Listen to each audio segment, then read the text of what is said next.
नमस्कार. प्राध्यापक डॉक्टर सुरेश मेणे लिखित मनाचे श्लोक अध्यात्माची पाऊल वाट या पुस्तकाचे क्रमशः वाचन. आजचा भाग.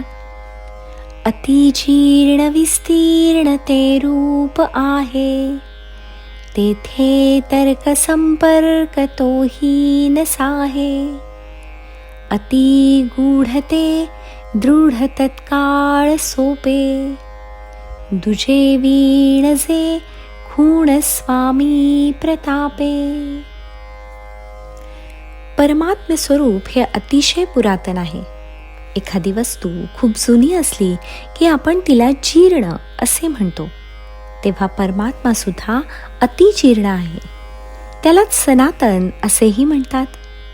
जशी पुत्रांच्या आधी माता असते, तसे या सृष्टीच्या ब्रह्मांडाच्या निर्मितीच्याही आधी ते परमात्म स्वरूप अस्तित्वात होतेच. कारण परब्रह्म होते, म्हणूनच तर हे ब्रह्मांड अस्तित्वात आले. तसेच ते विस्तीर्ण आहे, म्हणजे साऱ्या ब्रह्मांडाला व्यापून उरणारे आहे. परमात्म्याचे वर्णन करताना समर्थ सांगतात की तेथे तर्काचा आधार घेऊनही काही उपयोग नाही, कारण ते अतर्क्य आहे. कारण परमात्म स्वरूप हा समजून घेण्याचा विषय नाही, तर जाणून घेण्याचा विषय आहे. त्यामुळे माणसाने तर्कबुद्धीचा उपयोग करून त्याला समजून घेण्याचा प्रयत्न करू नये. कारण आपली बुद्धीची मर्यादा ही ऐहिक गोष्टींपर्यंतच मर्यादित असते. परमात्म स्वरूप तर त्याहूनही वेगळं आहे व सहजासहजी जाणण्यासारखेच नाही. यासाठी समर्थ सांगतात की जरी ते गूढ असले तरीही ते जाणून घेण्यास सोपे होऊ शकते. यासाठी सद्गुरूंची मदत घेतली पाहिजे. आपण सारीच त्या परमात्म्याचीच लेकरे आहोत. आपला आत्मा हा त्या परमात्म्याचाच एक अंश आहे. एवढे ज्ञान जरी आपल्याला झाले तरी सुद्धा परमात्मा हा जाणून घेण्यास सोपा आहे. गीतेच्या 9व्या अध्यायात स्वतः भगवंत सांगतात, अवजानन्ति मामूढा मानुषी तनुमाश्रितं, परं भावमजानन्तो मम भूतमहेश्वरम. सर्व भूतांचा महान ईश्वर रूप अशा माझ्या परमभावाला न जाणणारे मूर्ख लोक मनुष्याचे शरीर धारण केलेल्या मज परमात्म्याला तुच्छ समजतात. याचाच अर्थ असा की तो गूढ असा परमात्मा आपल्या शरीरातच आहे व त्याला आपण जाणून घेतले पाहिजे. म्हणजे मग त्याच्यापर्यंत पोहोचणे हे अगदी सोपे आहे असे समर्थ म्हणतात.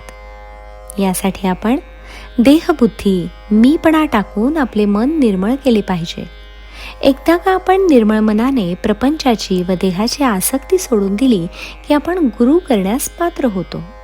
या अवस्थेत आपल्याला गुरु भेटतो व तो आपल्याला उपदेश करतो व तो एखादी अशी खूण सांगतो की जेणेकरून आपल्याला संपूर्ण आत्म्याचे व परमात्म्याचे ज्ञान होते व आपण आपला आत्मा त्या परमात्म्यात विलीन करण्यासाठी प्रयत्न करतो. हळूहळू आपण सद्गुरूंच्या मदतीने परमात्म्याला जाणतो व त्यातच विलीन होतो. त्यामुळे जन्ममृत्यूच्या फेऱ्यातून आपली सुटका होते. पण हे जर आपण जाणून घेतले नाही तर जन्म मृत्यूच्या फेऱ्यातच आपण अडकतो. भगवान श्रीकृष्ण गीतेत म्हणतात, अश्रद्धधाना पुरुषा धर्मस्यास्य परन्तप, अप्राप्य मां निवर्तन्ते मृत्यू संसार वर्त्मनी.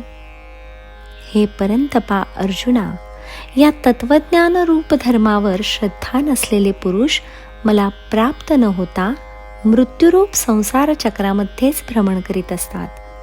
यासाठीच आपल्या अंतरात्म्याला व नंतर परमात्म्याला आपण जाणले पाहिजे.